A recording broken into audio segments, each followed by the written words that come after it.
ഭൂമി തരം മാറ്റത്തിന് 10 ലക്ഷം രൂപ കൈക്കൂലി വാങ്ങിയ എറണാകുളം കണയന്നൂർ എൽആർ തഹസിൽദാരും ഇടനിലക്കാരും റിമാൻഡിൽ. കണയന്നൂർ എൽആർ തഹസിൽദാർ ജോസഫ് ആന്റണി ഹേർട്ടിസ്, ഇടനിലക്കാരായ ഷിബിൻ രാജേഷ് എന്നിവരെയാണ് മൂവാറ്റുപുഴ വിജിലൻസ് കോടതി റിമാൻഡ് ചെയ്തത്. മൂവാറ്റുപുഴ സബ് ജയിലിൽ അടച്ചത്. എറണാകുളം സ്വദേശിയായ ജിത്തു മാർട്ടിൻ നൽകിയ പരാതിയിലാണ് പ്രതികളെ വിജിലൻസ് പിടികൂടിയത്.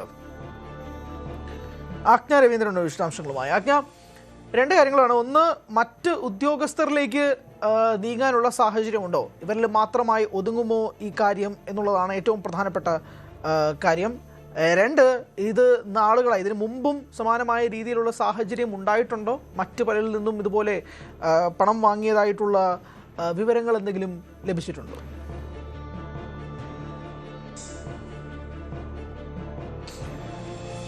ഹരി, ഇതിൽ ഈ എൽആർ തഹസിൽദാർ ഇത്തരത്തിൽ കൈക്കൂലിയുമായി ബന്ധപ്പെട്ട അത്തരത്തിലുള്ള പരാതികൾ ഉയർന്നു വരുന്നുണ്ട്. അതിൽ വളരെ വ്യക്തമായ അന്വേഷണത്തിൽ തന്നെയാണ് വിജിലൻസ് എന്നാണ് മനസ്സിലാക്കാൻ കഴിയുന്നത്. എന്തായാലും ഭൂമി തരമാറ്റവുമായി ബന്ധപ്പെട്ട 20 ലക്ഷം രൂപയാണ് ആദ്യഘട്ടത്തിൽ കൈക്കൂലി ചോദിച്ചിരുന്നത്. പക്ഷേ പിന്നീട് അത് വിവിധ ചർച്ചകൾക്ക് ശേഷമാണ് 10 ലക്ഷം രൂപയായിട്ട് ചുരുക്കിയത്. അത് 2 ലക്ഷം രൂപ കയ്യിൽ പണമായിട്ടും 8 ലക്ഷം രൂപ ചെക്കായിട്ടും നൽകാനായിരുന്നു ആവശ്യപ്പെട്ടിരുന്നത്.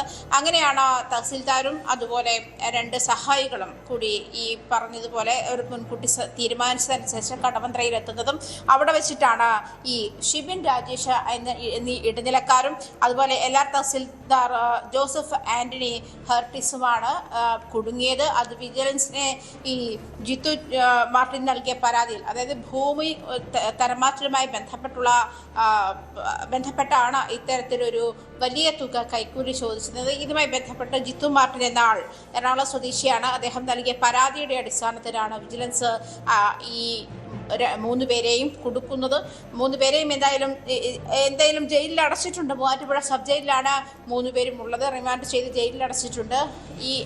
ഈ തഹസിൽദാർക്കെതിരെ, എൽആർ തഹസിൽദാർക്കെതിരെ, ലാൻഡ് റെക്കോർഡ്സ് തഹസിൽദാർക്കെതിരെ അന്വേഷണം കൂടുതൽ വ്യാപിപ്പിക്കുന്നുണ്ട് എന്നാണ് മനസ്സിലാക്കാൻ കഴിയുന്നത്. പ്രത്യേകിച്ച് ഈ ഒരു സംഭവത്തിന് ശേഷം അദ്ദേഹത്തിനെതിരെ പരാതികളുണ്ട് എന്നാണ് വ്യക്തമാകുന്നത്. എന്തായാലും കൂടുതൽ അന്വേഷണമുണ്ടാകും, കൂടുതൽ വെളിപ്പെടുത്തലുകൾ ഈ വിഷയത്തിൽ ഉണ്ടാകുമെന്നാണ് മനസ്സിലാക്കുന്നത്. ഹരി, അങ്ങനെ 2 കാര്യങ്ങൾ. നേരത്തെ സൂചിപ്പിച്ചതുപോലെ തന്നെ ഇയാൾക്കെതിരെ മുന്നേയും സമാനമായ കേസ് ഉണ്ടാകുന്നു മനസ്സിലാകുന്നു. ഈ വിജിലൻസ് എങ്ങനെയാണ് ഇയാളെ പിടികൂടിയതെന്നത് സംബന്ധിച്ചും ഒരു ധാരണയിലേക്ക് എത്തുന്നുണ്ടോ? സ്വാഭാവികമായിട്ടും കൂടുതൽ അന്വേഷണത്തിലേക്ക് നീങ്ങും. പക്ഷേ ഇത് സ്വാഭാവികമായി 20 ലക്ഷം ചോദിക്കുന്നു, അതിന് പിന്നാലെ 10 ലക്ഷത്തിലേക്ക് നീങ്ങുന്നു. ഈ ഭൂമി തരമാറ്റവുമായിട്ട് ബന്ധപ്പെട്ട് എങ്ങനെയാണ് ഇയാളെ പിടികൂടിയത്? ഏത് രീതിയിലായിരുന്നു?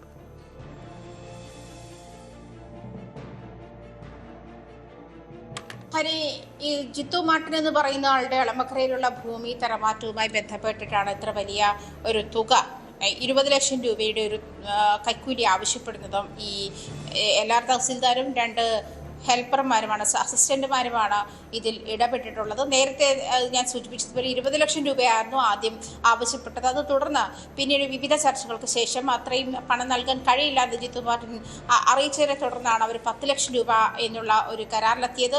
അതിനുശേഷം അത് 2 ലക്ഷം രൂപ പണമായിട്ടും 8 ലക്ഷം രൂപ ചെക്കായിട്ടും നൽകണമെന്നായിരുന്നു ആവശ്യപ്പെട്ടിരുന്നത്. ഇത് വിജിലൻസിനെ അറിയിക്കുകയും ഈ ജിത്തു മാർട്ടിൻ അറിയിച്ചതനുസരിച്ച് വിജിലൻസ് നടപ്പിലാക്കിയ ട്രാപ്പിലാണ് ഈ 3 പേരും വന്ന് പെട്ടത് എന്ന് വേണം പറയാൻ.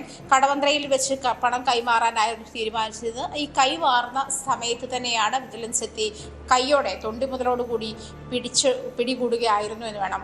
ഇത് ശരിക്കും ജിത്തു മാർട്ടിൻ വിജിലൻസിന് വിവരം അറിയിക്കുകയും വിജിലൻസ് ഒരുക്കിയ കെണിയുടെ അടിസ്ഥാനത്തിൽ ഈ ഒരു ട്രാപ്പിലേക്ക് ഇവർ വന്ന് വീഴുകയുമായിരുന്നു എന്ന് വേണം പറയാൻ.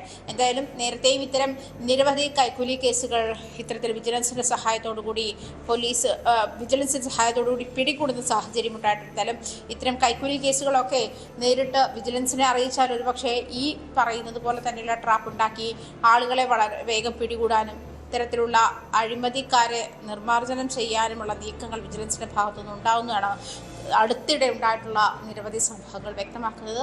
അതിലൊന്നുകൂടി എന്ന് വേണം പറയാൻ. വിജിലൻസ് പ്രത്യേകിച്ചും ഇത്തരത്തിൽ ഈ കെണിയൊരുക്കുകയും അതായത് കൈക്കൂലി നൽകുന്ന പണം ഉൾപ്പെടെ പിടികൂടുകയും ചെയ്യുന്ന സംഭവങ്ങൾ നിരവധിയാണ്. എന്തായാലും ഇതൊരു വലിയ അതായത് ഇത്ര വലിയ തുക ഭൂമി തരമാറ്റത്തിന് കൈക്കൂലി വാങ്ങുന്നു എന്ന് പറയുമ്പോൾ തന്നെ ഈ തഹസിൽദാർക്കെതിരെ വന്നിരിക്കുന്ന പരാതികളിൽ കഴമ്പുണ്ട് എന്ന് വേണം വിചാരിക്കാൻ.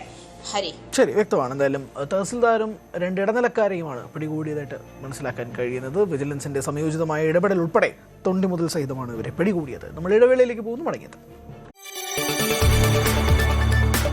കൂടുതൽ വാർത്തകൾക്ക് News 18 Keralam YouTube channel subscribe ചെയ്യുക.